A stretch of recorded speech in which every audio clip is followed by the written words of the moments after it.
tuvojas tas svētku laiks, kad būs daudz salūtu un krāsainas lietas. Es vienmēr domāju, kādās krāsās ir tās dažādās bumbas. Kādās krāsās bērni ir tās bumbas? Sarkana, zaļa, zila. Jā. Violets. Un es nekad nesapratusi, kā tā salūtā tās krāsas var tik ātri mainīties. Jā, Māra, salūta, kad taisa, tur izmanto īpašas ķīmiskas vielas, kas sadegot veido dažāda krāsu liesmas. Un mēs visi kopā šodien to arī varam paskatīties un pamēģināt. Mēģinām!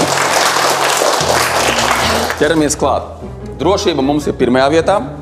Tas būs tev. Brilles. Šitais būs man.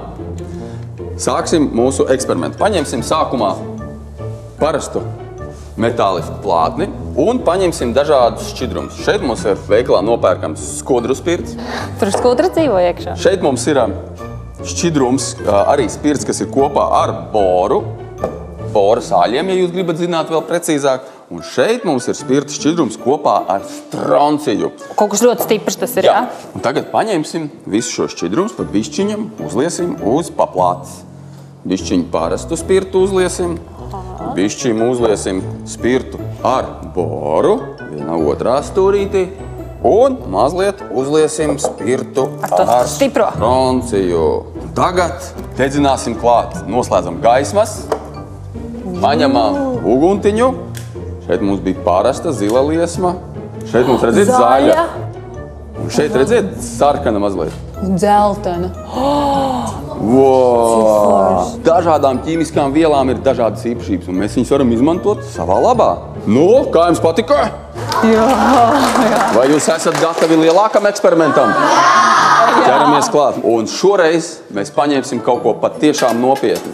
Paņemsim kārtīgas buņģas. Varbūt paņemsim 2? Varbūt 3? Mums ir 3 buņģas. Mums ir 3 buņģas. Tad ņemam 3 buņģas. Un katrā buņģā ieliesim vēlreiz mazliet mūsu īpašos šķidrumus. Ieliesim viņus iekšā, un viņu vajag uzmanīgi šādi te pagriezt, lai šķidrums kārtīgi samaisās ar gaisu. Jo tikai tad, kad viņš ir samaisies ar gaisu, tikai tad viņš māk degt. Tā, ieliesim vēl iekšā? Ieliesim. Ja jau ir, tad jau ir. Un tā jāgrozi, ja? Uzmanīgi pagrozi, tā. Grozu, jā. Un paņemsim arī šo šķidrumu.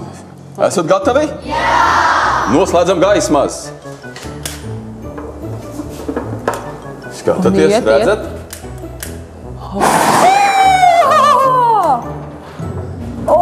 Zaļš bija sarkans un zils. Redzat?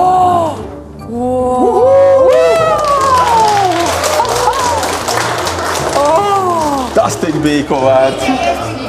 Man pilnīgi tirpiņas visā ķermenī izgāja. Jā.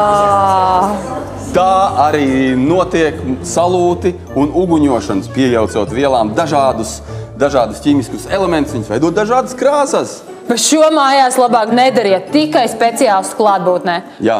Un tiekamies nākamajā raidījumā, kur būs vēl visādi brīnumi. Ļoti daudz zili brīnumi, zaļi, sarkani, pūkaini un vēl visādi. Tiekamies!